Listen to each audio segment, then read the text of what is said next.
Hello, and welcome back to another Living Life Ministry video. Today what we're going to be talking about is commandments.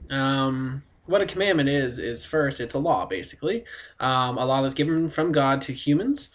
And most people know the story about the Ten Commandments. The Ten Commandments are the famous 10 big laws that God gives to humans. And if you don't know the story of the Ten Commandments, basically a guy named Moses, who was a slave, who was originally a prince of Egypt, became a slave when they found out he was Jewish. He liberated the Jews, and they left the enslavement in Egypt and went on their journey, and eventually they went to the mountain. Moses goes up Mount Sinai, receives the Ten Commandments from God, and he gives them to the people, and that's just kind of like the short nutshell kind of version. But if you don't know that story and you want to kind of learn the story, there's a couple ways. You can read the Bible, great way to do it, or if you're not a big reader but you're still interested, you can check out the movie The Ten Commandments. It's a great movie. It's an older one. It stars Charlton Heston, and it's usually on TV around Easter. And if it's not on TV, you can probably check it out from your library or find it on the internet. But if you don't know the Ten Commandments, the famous commandments given to humans by God, I'll read them over really quickly for you. You should have no other gods before God. So the true God, you should not worship anything else before him. Keep the Sabbath. You should have no graven images of anything that would be in heaven or God.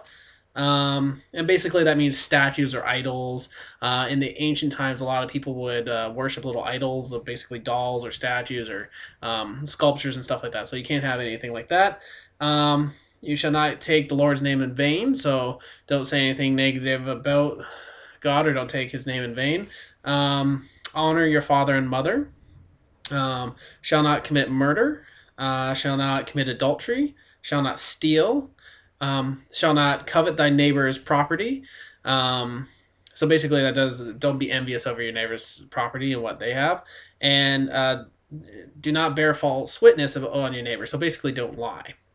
So those are the big 10 commandments that everybody seems to know. More so people know the second half of that. Starting with honor thy father and mother, not murder, steal, commit adultery, don't be jealous, and don't lie. Most people know those halves because they're a little bit more social. But as a whole, the Ten Commandments are the famous commandments, but there are two other commandments in the Bible. If you turn to Matthew 22:34 to 37, there's two other commandments given by Jesus, and Jesus calls these the greatest commandments. Now the Pharisees asked Jesus, they say, "Teacher, which commandments in the law are the greatest?" And he says, number one, the most important law is, you shall love your God with all your heart, your soul, and your mind. And he says the second to that is, the second most important law would be, love your neighbor as you love yourself. Those are the greatest commandments, and they're given to us by Jesus. Now, we don't hear about those ones too often, do we? We hear about the Ten Commandments all the time. Those are the famous ones. There's a movie about them. There's probably a couple movies about them. But we don't hear about the two greatest commandments very much at all.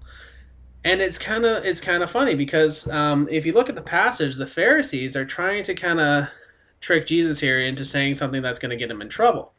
But what Jesus does is he does something that's very smart. He does give the two greatest commandments, but also what he does is he covers all the Ten Commandments just with those two laws. Like I said, most people know the second half, but let's look at the first half. No gods before God. No graven images. Don't take the Lord's name in vain. Keep the Sabbath. All those things are honoring and loving God. Those are all actions that are doing what covers the very first law. You shall love your God with all your heart, mind, and soul. So if you're actually loving your God with all your heart, mind, and soul, those commandments are covered because you'll be doing those. The second part, it says, love your neighbor as you love yourself.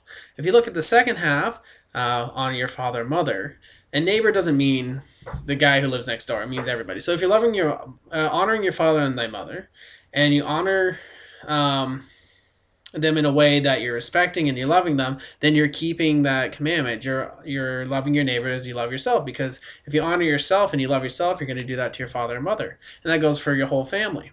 Thou shalt not murder. You're not going to murder yourself, so you don't murder someone else.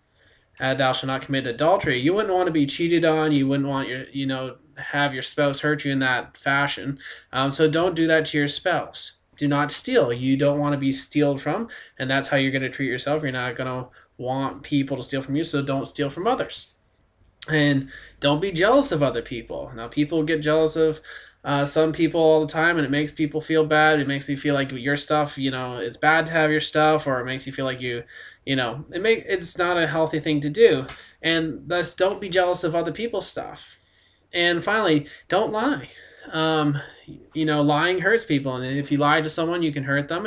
And a lot of people, you don't want to be lied to either. So it's a give and take kind of thing. And by following that second commandment, love yourself as you love, or love your neighbor as you love yourself, you're covering all those 10 commandments. So Jesus does something very fabulous here. He takes the 10 commandments and basically condenses them into 2 basic commandments. Love your God and love your neighbor as you love yourself. Very simple thing. And in regards to being, happy and maintaining a healthy and active and positive life, if you're, a lot of people want to turn to the Bible for help, and they think there's all these rules and all these regulations, but here's the 2 main rules. If you can get these down, you're in a good position. Love God before all things. And if you give yourself to God in a way that you have that healthy relationship of give and take, that is going to make you very happy. And number 2, if you love your neighbor as you love yourself, that's also going to make you happy. There's lots of studies and things to be said that people who are more concerned about helping others instead of what's going on in their lives and get all stressed about them, and they take themselves really seriously, people who are concerned about helping others and engaging in others and being active in society, those are healthier and happier people. So if you're loving your neighbor as you love yourself, you are going to be happy. And if you're following both of that, you're going to be very happy. And think about how you love yourself for a second, because it doesn't just go to, the area of, I'm going to hold a door open for someone else because it's nice to get the door held open for me. Think about it. If you love yourself to the point where you're going to make sure you have enough food so you live and you survive, you should be making sure everybody has enough food to live and survive. And a lot of people don't. There's tons of people starving all over, probably just within your own city and in your own country, not to mention all over the world. So you should be doing your part to make sure they are getting enough food. So by loving yourself, you should be loving your neighbors the same way. And they are your neighbors. They are your brothers and sisters. So you need to go out and help them. Same way for, situations where people are being abused and hurt. If you don't want to be abused, obviously I don't think you do. If you don't want to be beaten, you don't want to be in a situation where you're uncomfortable and someone's getting hurt, those people don't want that either. And you should be showing that love. You should be going out and getting involved in programs, volunteering at shelters, seeing what you can do through church programs and the community programs. That's how you love your neighbor as you love yourself. It doesn't just go to the point where, I like these little things, so I'm going to try to do that back. Hey, how are you? And being polite. That's great, but you need to get active. You need to actually love your neighbor, because so many people out there really need help. So much people out there really need love, and they're not getting that. And by doing that, by loving your neighbor, you're giving them the ability to love God. You're giving them the ability to get that communication and that exchange with God, because it's really hard sometimes for people when they're in bad situations, when they're not feeling love from the community, to be able to feel the love from God. And that's really how you're going to make the difference. So if you can get those 2 laws down, those 2 commandments, and those 2 gifts, they really are gifts. If you can learn to love God and you can learn to love your neighbor as you love yourself, you are going to be a happier person. Your life is going to get better. And I pray for you every day that it will. So let's do a little prayer together right now. God, gift us with love. It is one of your greatest gifts, and it's one that will move us to a better generation, a better future, and a better tomorrow. We thank you every day for the gift of love, and we hope we can share that with you and share that with the community and our families and our neighbors. In Jesus' name, amen. Thank you for joining me today. I really hope you guys can live by these 2 laws. They will change your life significantly. Take care and God bless.